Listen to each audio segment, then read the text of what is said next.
足並みを揃えてゆこうお互いを信じ合う五輪の仲間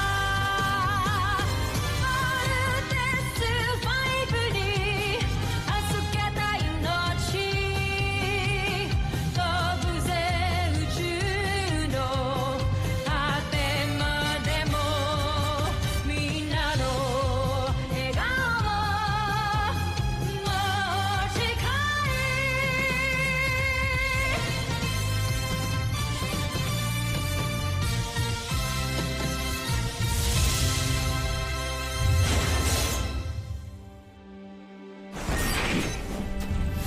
Ang nakaraan sa Voltes 5 Legacy. Hindi maaari. Nakabawi ng lakas si Voltes 5. Draco, magmatyag ka. Maaaring dumating ang Agilang Bakal.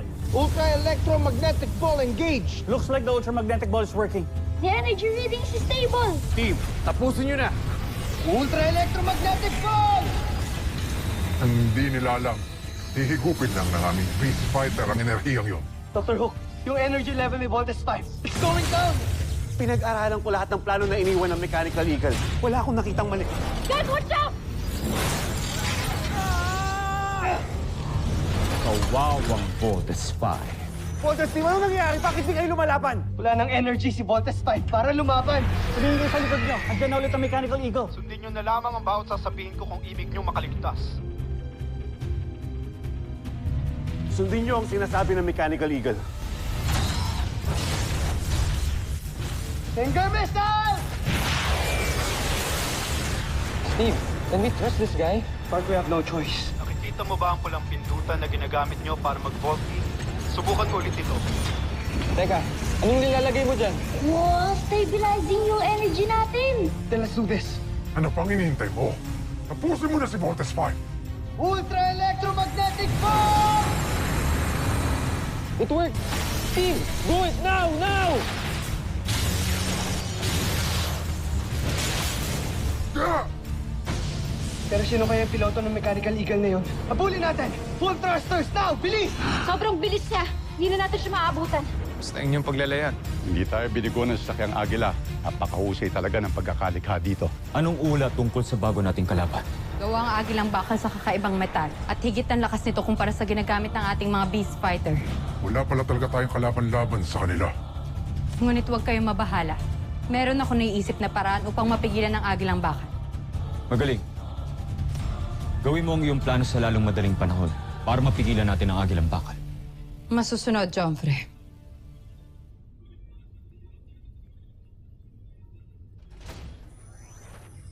Joffrey! Anong ibig sabihin nito?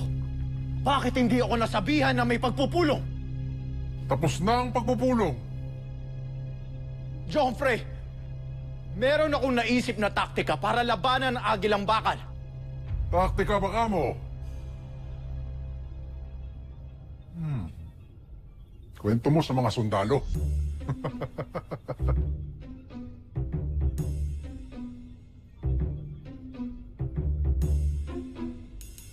Kunamo! Hindi ko maintindihan kung bakit hanggang ngayon ay ayaw may paalam sa iyong mga anak na buhay ka pa. Sigurado ako matutuwa ang mga yon.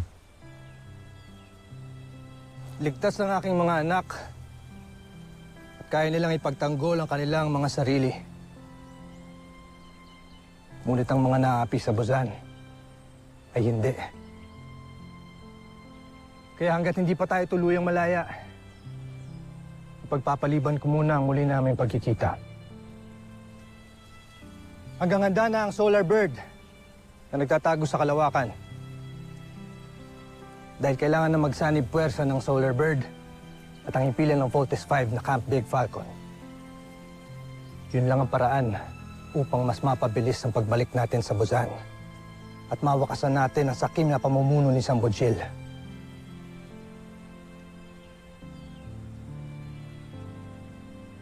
Ang pagmamahal ko sa aking mga anak ang nagtulak sa akin para wakasan agad itong misyon na to. Ngunit habang hindi pa tama ang panahon, titisin ko munang hindi kami magkita-kita.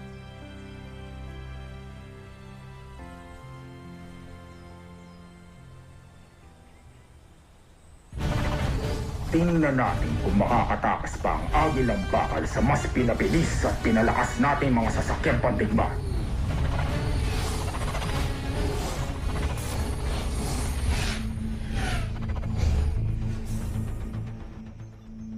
Doctor, General, We received a report from Africa na may sightings daw ng Bosanian flying saucers. Meron na rin sa Japan, Himalayas, and France. pero hindi sila umaatake. Parang dinideploy lang nila yun para may hanapin. Ang Mechanical Eagle, hindi kaya yun ang hinahanap nila. Then kailangan ng Mechanical Eagle ang protection natin. Ipapahanda ko mga jets para ma-deploy kaagad on my command. Let us help, Dr. Hook. Kailangan mauna kami makahanap sa Mechanical Eagle. Baka kapag naunahan tayong mga kalaban, baka patayin nila si Papa. Please po! No. Pero Dr. Hook, kailangan nun... I said no. Sige, ano gagawin niyo pag umatake dito yung kalaban? Hindi niyo ba naisip baka decoy lang to? If I tell you to stay, you stay.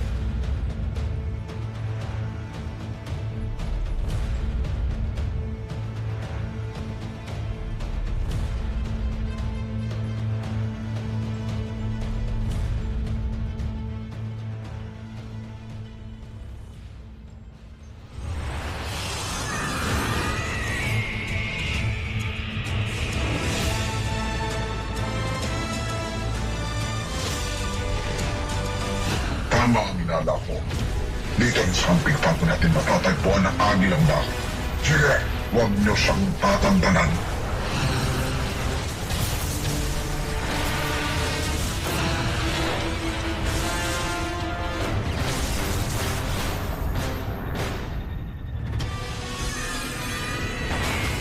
Sumahas!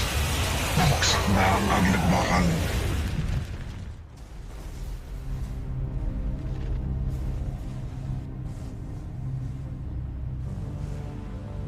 Looks like CBF has a new visitor.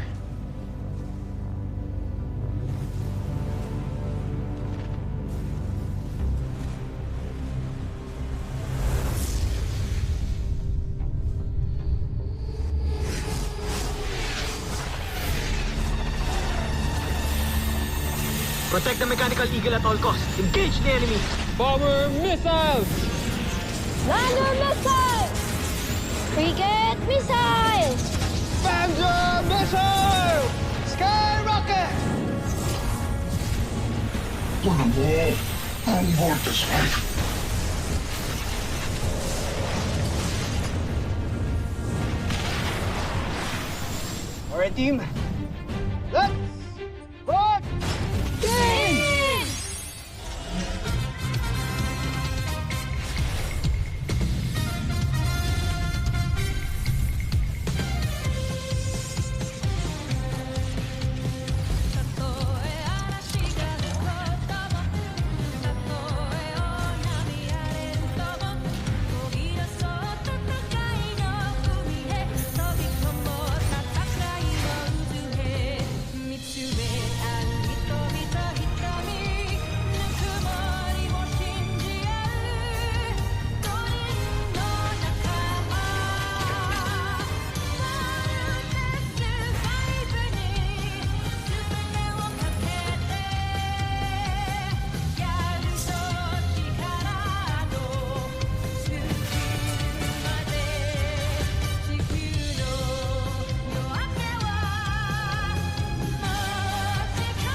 Ultra electromagnetic beam!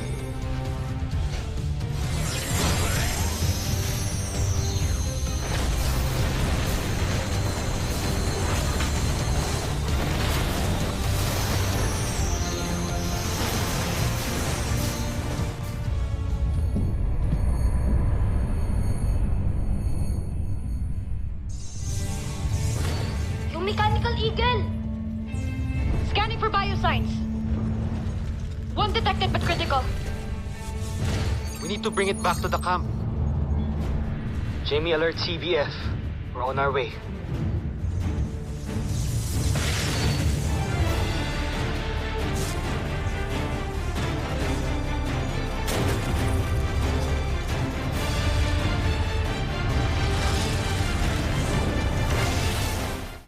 Mga homesuck! Naunahan na naman kayo sa Agilang Bakal. Patawad, kamahalan. Siguraduhin mong hindi na mauulit ito, Veru. Kung ayaw mong umuwi ng Busan na nakahiwalay ang iyong ulo sa iyong katawan. Joffrey.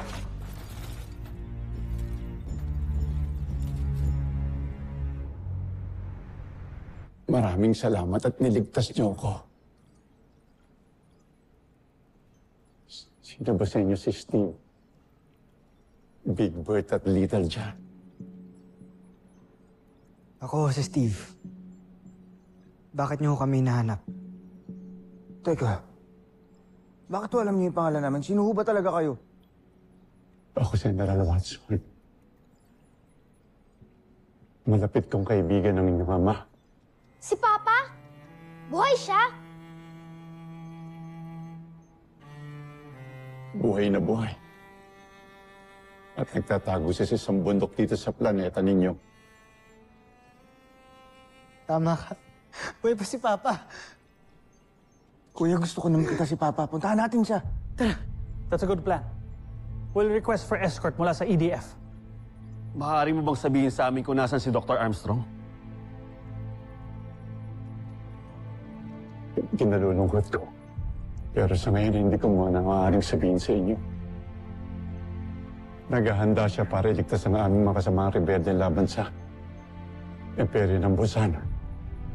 Yun ang hiling ng inyong ama. Ayun na naman kayo eh. Wala naman tayong proof na nagsasabi siya ng totoo. Mark. He is the pilot of the Mechanical Eagle. He saved our lives more than once. Bakit ho kailangan tulungan ni Papa mabusin yan? Dahil yun ang mission niya. Ang iligtas sa mga kasamahan niya, Bosenya, na ginawang alipin. Busin niya si Papa?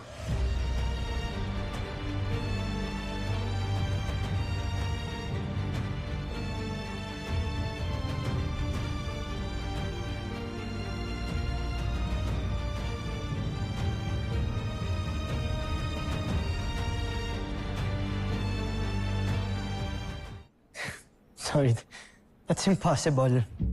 Taga-Earth ho si Papa. Isa ho siyang tao, hindi ho siya Buzanian. Baka naman ho, ibang tao yung sinasabi niyo. I guess it's about time that you know the truth. Totoo ang sinasabi ni General Watson. Your father, my friend, is a Buzanian. Siya si Prinsipe Hrothgar ng Busan. Uy,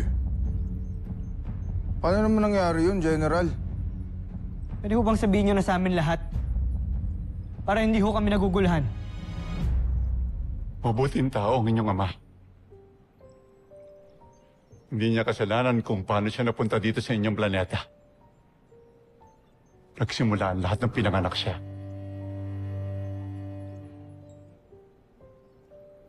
Isa siyang maharlika.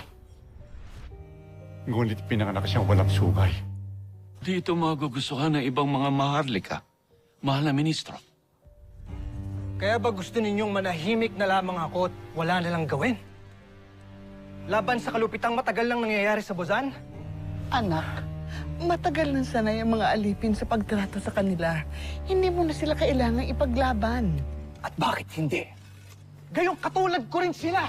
Hindi ko na kailangan sabihin, Ina. Dahil ito ang katotohanan ko, hindi ba? Nawala akong sungay. Nagaling din ako sa lahi ng mga alipin kagaya nila. At yun nga ang ginawa nila para may tago ang lihim. Nilagyan nila ng huwad na sungay ang inyong ama. Lumaki ang inyong ama na wala nakakaalam na huwad ang kanyang mga sungay. Tinago nila matagal ang lihim na to. Hanggang sumating ang pagkakataon na kailangan niya ng koronahan bilang bagong emperador ng Bosenya. Itigil ang koronasyon!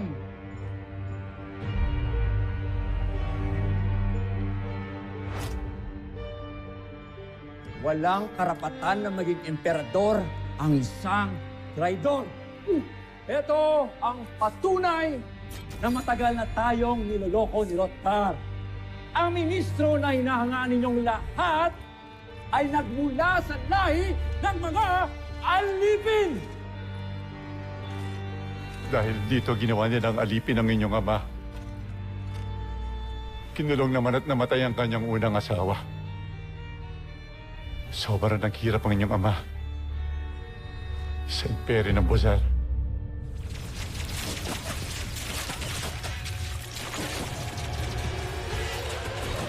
Pero nakaligtas si Rothgar at napunta siya sa inyong planeta.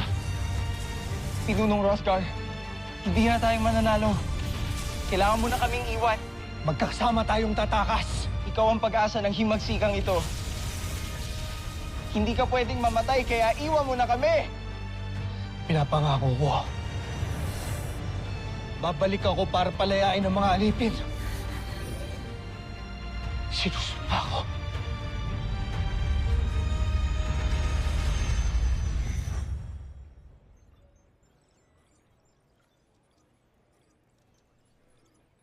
At dito niya nakilala ang inyong ina.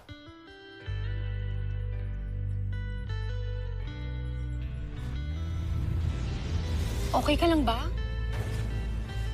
Tumong. Tulungan mo ako.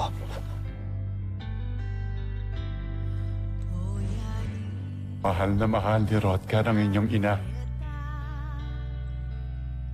At kayo nga ang naging bunga ng kanilang pagmamahalan.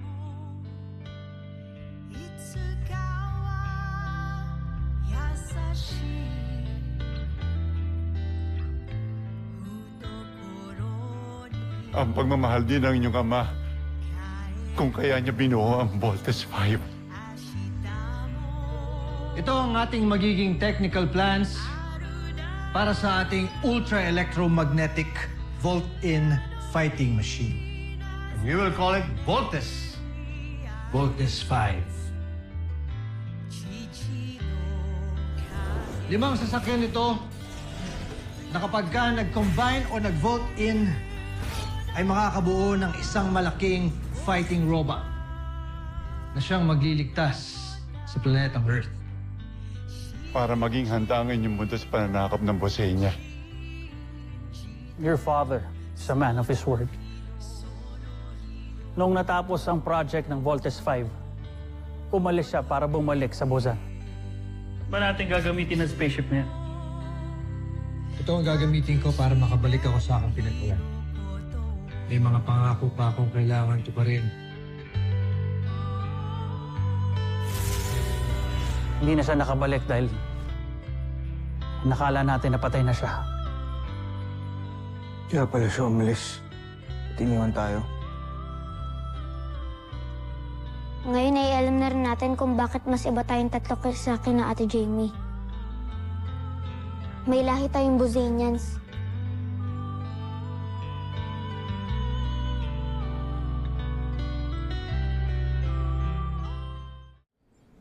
Grabe, nakakashock to.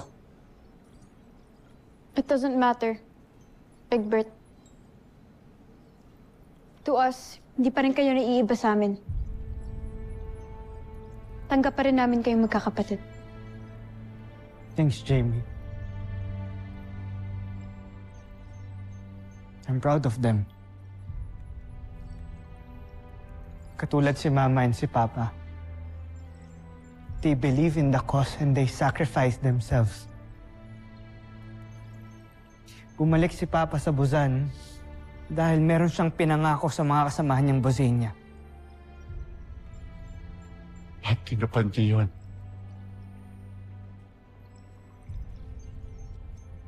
Kahit alam ni Rothgar na nangangarib ang kanyang buhay, hindi siya tumigil sa pakikipaglaban. Pinalakas niya ang rebelyon laban sa aming emperador. Dahil sa inyong ama, nagkaroon ng pag-asa ang mga alipin. Isang karangalan ko ang makilala at lumaban sa tabi ng inyong ama. At mapalad ako ngayon dahil nasa harapan ko ang anak ng isa sa pinakamatabang na lalaking nakilala ko. Gayon na rin ang makilala ko ang kanyang mga kasamahan. Nasa amin ang karangalan. General, meron na lang akong isang tanong. Nasaan ho si Papa? Saan ho ang kuta niyo?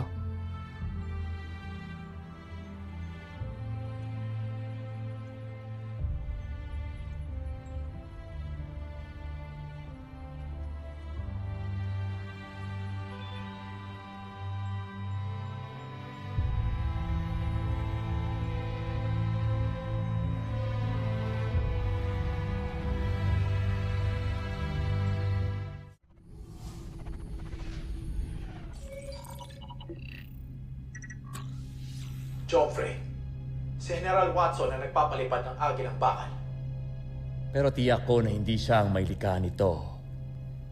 Walang ibang may alam ng teknolohiyang ito kundi ang traidor na si Hrothgar. At malamang ay nakarating na rin siya sa Terra Air 2 kasama ang mga rebelde. Ayokong malaman ni Zardos ang tungkol sa kanyang ama. Bibiguin niya lang ang aking mga plano kagaya na nangyari sa mga misyon niya.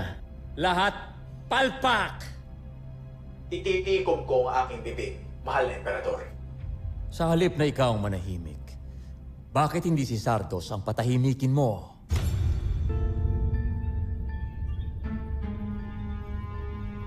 Anong ibig mo sabihin? Patayin mo siya! Wala rin naman siyang dinadalang karangalan sa akin. Wala siyang silbi! Ito ang bago mong misyon, General Oslak. Kitilin mo ang buhay ni Zardos at talunin si Voltes 5. At kapag nagawa mo ito, may malaking gantimpalang nakaabang para sa'yo. Ituring mong nagawa na ang inyong pinag-uutos, Joffrey.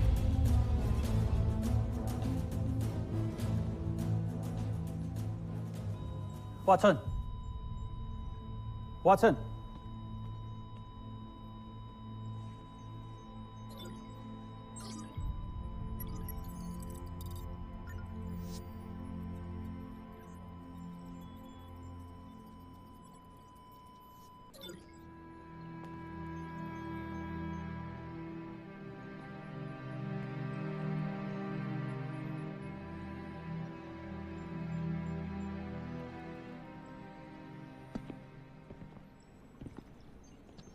Naintindihan na namin si Papa.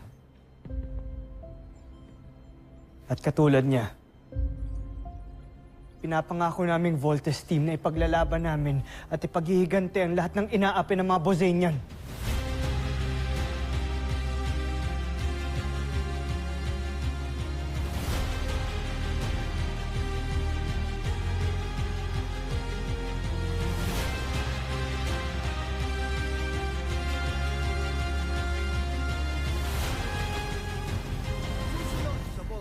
Legacy.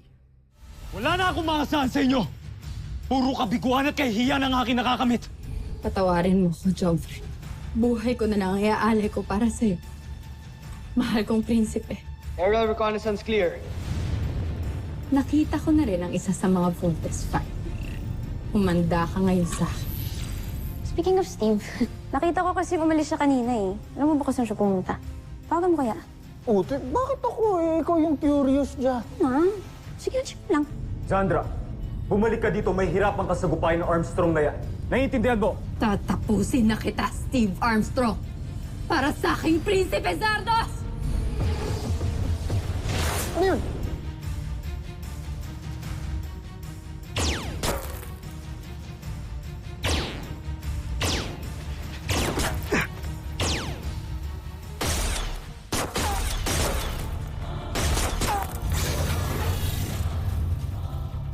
Steve Armstrong. Kuya Manuel.